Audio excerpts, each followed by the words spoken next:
1993 यूकेचे तत्कालीन पंतप्रधान John major यांच्या नेतृत्वाखाली रेल्वे खाते खासगी संस्थांकडे हस्तगत करण्याचा महत्त्वपूर्ण निर्णय शासनाने घेतला।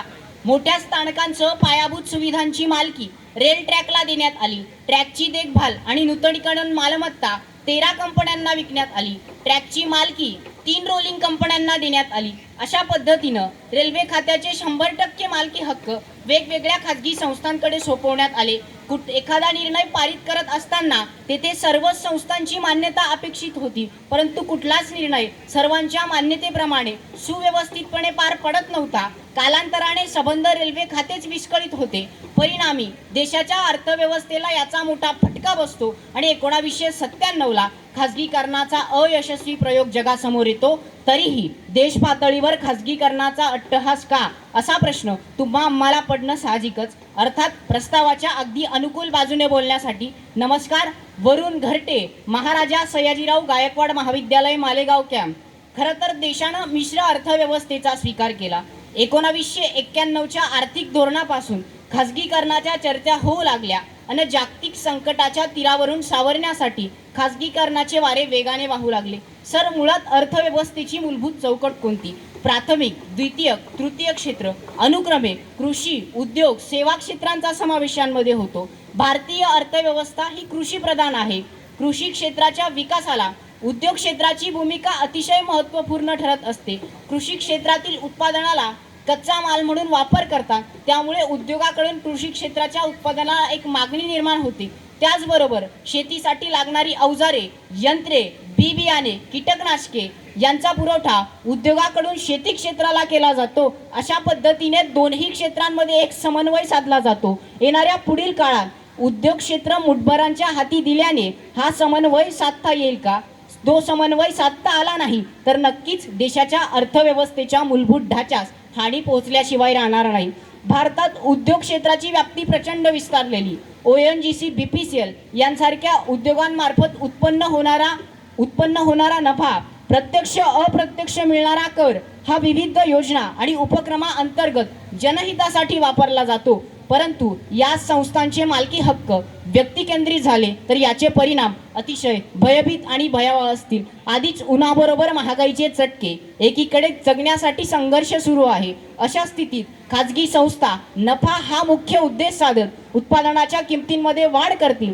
परिणामी ग्राहकांच्या खिशाला जळ जाईल। उत्पादनाच्या नफ्यातून विशिष्ट उद्योगपतींच्या तिजोऱ्या भरगच्च भरून एखाद्या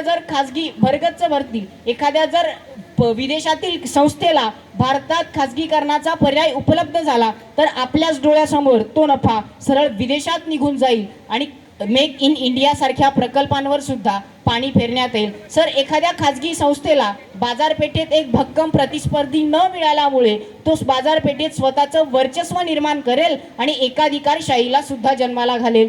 सर, भांडवलाच्या मोबदल्यात मिळणाऱ्या रकमेतून व कराच्या माध्यमातून देश किती आर्थिक प्रगती साध्य करू शकतो? लेखक ग्रॅबियल झुकमन द हायडन वेल्थ ऑफ नेशन या पुस्तकात असं लिहितात की दुसऱ्या महायुद्धाच्या कालखंडात फ्रान्स आर्थिक मंदीच्या सावटाखाली लोटला गेला। इतर देशांच्या तुलनेनं तेथून लवकरात लवकर सावरण्यासाठी उत्पन्नाच्या 72% कर भरण्याचं आवाहन फ्रान्सने केलं। परंतु तेथील खाजगी संस्थांनी उत्पन्नाची खरीखुरी आकडेवारी शासनाच्या नजरेतून लपवण्याचा प्रयत्न केला होता। मुळात या खाजगी संस्थांचा मुख्य उद्देश राष्ट्रहित कधीच नसतो, याकडेही आपण लक्ष दिलं पाहिजे। यापुढे सेवा क्षेत्रांचा विचार करत असताना आज ग्रामीण भागातील सार्वजनिक बँका शेती क्षेत्रासाठी जे पूरक वातावरण निर्माण करताय तसेच वातावरण खाजगी बँका निर्माण करू शकतील का? अगदी अल्प व्याजदरात कर्ज उपलब्ध करून देणे, दुष्काळग्रस्त भाग जाहीर झाल्यास कर्जमाफी यांसारखे अनेक उपक्रम राबवू शकतील का? जर या खाजगी बँका राबवू शकले नाहीत तर नक्कीच शेती क्षेत्र डबघाईला येईल आणि अर्थव्यवस्थेच्या मूलभूत ढाच्याला हानी पोहोचल्याशिवाय राहणार नाही। सर, अमेरिकेतील ज्या शैक्षणिक संस्था आहेत त्या सर्वच शैक्षणिक संस्था या खाजगी मालकीच्या आहेत। दिवसेंदिवस वर्षानुवर्ष त्यांच्या फीमध्ये वाढ होऊन एक मध्यम आणि गरीब वर्ग शिक्षणाच्या प्रवाहातून बाहेर फेकला गेला।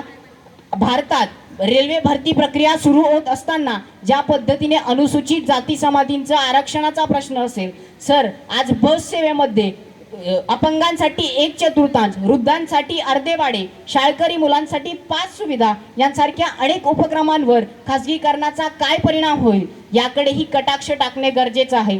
प्रत्येक वेळी एकाच भिंगातून पाहणे चुकीचे ठरेल. शासनानं काही क्षेत्रातून अंग काढून घेतल्यावर अर्थव्यवस्थेबरोबरच समाजातील वंचित दुर्बल घटकांवर याचा काय परिणाम होईल याकडेही कटाक्ष टाकणं गरजेचं आहे. सर, खाजगी संस्थांचं एक मिशन असतं, कमी जोखीम आणि जास्त नफा हे खाजगी संस्थांचं मिशनच आहे. न उदारमतवादी आर्थिक विचार हा खाजगी क्षेत्राचा पुरस्कार जरी करत असला तरी जास्त जोखीम आणि कमी नफा अशी कामे करायची कोणी? देशाच्या अर्थव्यवस्थेत अशी स्थिती बऱ्याचदा आलेली आहे. ज्या वेळेला देश संकटात असेल, अर्थव्यवस्था संकटात असेल त्या वेळेला सर खाजगी संस्था नव्हे सार्वजनिक संस्था वेळोवेळी आघाडीसारखे धावून येत असतात. याकडेही आपण लक्ष देणं अगत्याचे आहे. भारतात संसदीय लोकशाही असल्यामुळे सत्ताधाऱ्यांना लोक कल्याणकारी योजना राबवणे अटळ आहे.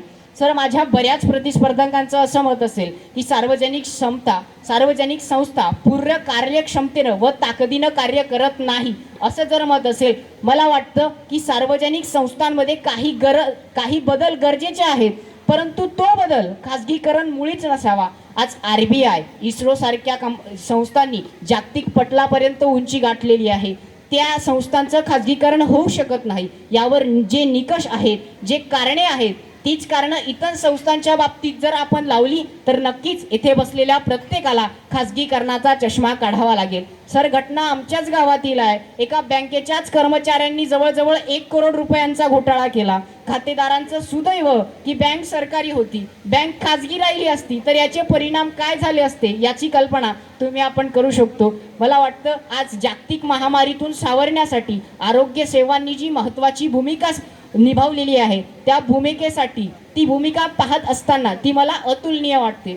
सर, शेवटी खाजगीकरण हा पर्याय मुळीच नसेल. सर, शेवटी मला एवढंच सांगणं महत्त्वाचं वाटेल की राम मनोहर लोहिया असं म्हणतात की अगर सडके ही खामोश हो जाए तो सांसद आवारा हो जाएगी.